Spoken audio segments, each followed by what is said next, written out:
Hey, NecroVMX here with another batch of comic reviews. I'm sorry that the video was late and that I haven't really done any videos this week, but I haven't been feeling too good. Seems like I'm pretty much all better now, so we're going to get back on track. Start off with Punisher War Journal number 24. It certainly doesn't skimp on the excitement, violence, and narrative, though the entire weird psychological black comedic influx into this series lately has been rather disconcerting.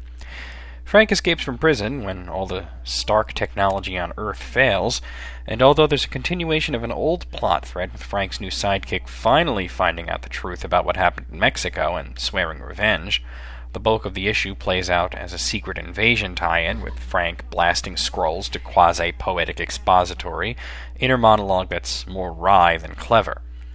Though that's not to say that it's not a good read. It's just the Miller-esque posturing is a bit off-putting, but at the same time the action's solid. The same can't be said for the art, which tries too hard to be stylized and cool, but winds up looking goofy. I'm going to give that one a 7 out of 10.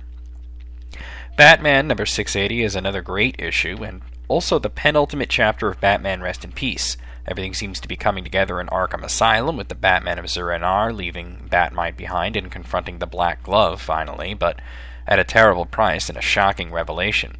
There's not much I can say about the plot of this book without spoiling it, though I'll have to say that Damian Wayne's appearance renders my thought that he might be Red Robin obsolete. The Joker is also present, of course, mutilating himself even further by giving himself a forked tongue to go with his scars.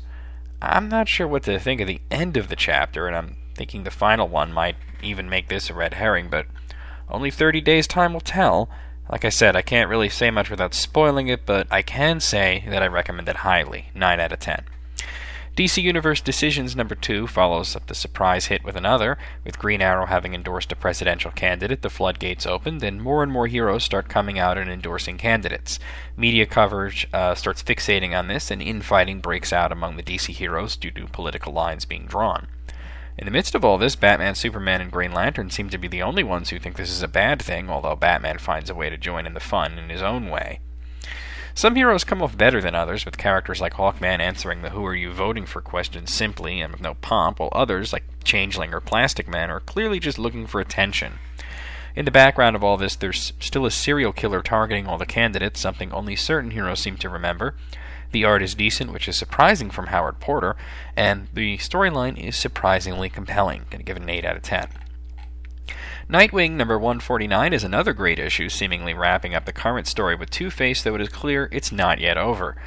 I've already been impressed with how good Nightwing has been lately, and this is especially surprising considering not too long ago this was one of DC's stinks. The writing and art are top-notch on this, with Two-Face being utilized well, and the hallucinogenic fight scene that takes up much of the first half of the issue working very well. Definitely recommend it, 9 out of 10. Supergirl number 34 continues the trend of this series improving, with Kara having to deal with Cat Grant's vendetta against her. Well, I find it hard to believe that Perry White would not delegate Grant's nonsense to nothing more than a gossip column op-ed piece. The article's effect on Supergirl is immediate, with her going to just about everybody for advice. The advice is all the same, and it's revisited that she needs a secret identity, only this time it's handled much better, with Lana Lang being the one to help this time. A decent issue, though nothing really all that spectacular. I'm going to give it a 7 out of 10.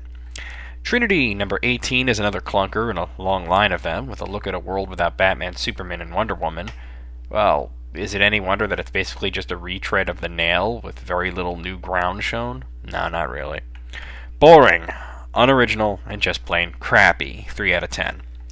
And finally, Invincible number 53 picks up an old plot point, as well as continuing the plot threads with Mark's relationship with Eve and how his kid brother is turning out.